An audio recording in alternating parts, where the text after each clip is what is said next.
Hey everybody, good evening. I'm Tori, your host of the Tea Chronicles. And I am here this evening. I just want to jump on here and spill some tea. I know a lot of times when we talk about spilling tea, we think, oh, you about to spread some hot gossip or whatever. No, for me, spilling tea, tea stands for truth, encouragement, and awakening. And those are the things that I aim to do on the Tea Chronicles. Aim to share testimonies of how, women change their lives through circumstances. Because a lot of times, circumstances, God speaks through circumstances.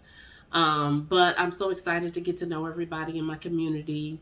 But today, I wanted to kind of address a scripture that I was reading in Proverbs this evening. It's Proverbs 16:24. Pleasant words are as a honeycomb, sweet to the soul and health to the bones. Why I love this scripture is that I have learned over the years that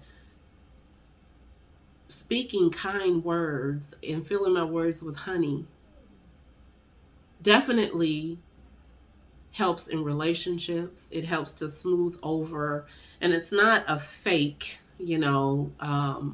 honey. It's not a fake syrupy kindness. It's realness, but it's words filled with love and kindness towards one another. And sometimes that gets hard, especially in relationships when you're having tough conversations and things like that. That can get hard, super hard. But one of the things that we have to understand, one of the things I look at people's psychology.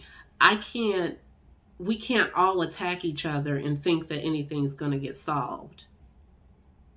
There has to come somebody that has some wisdom and knowledge to soften their words, to soften it up, to use pleasant words.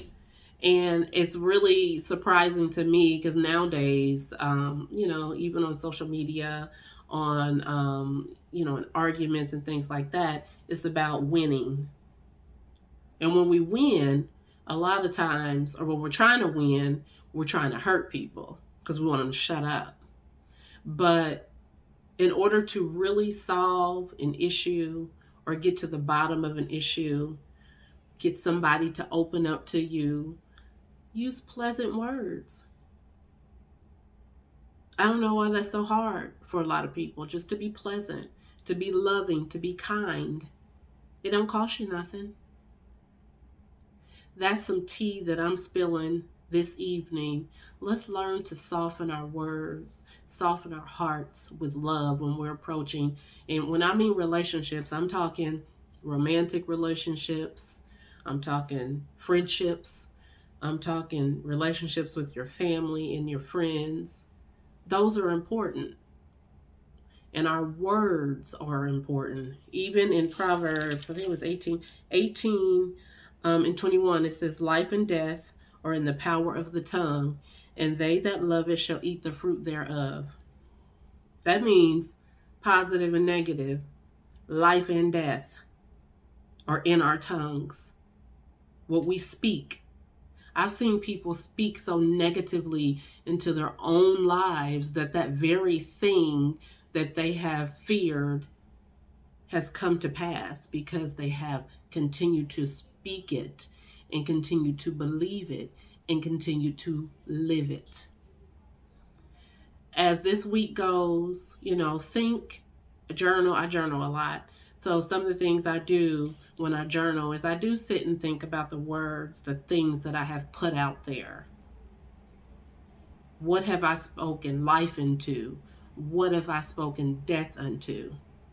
Think about it.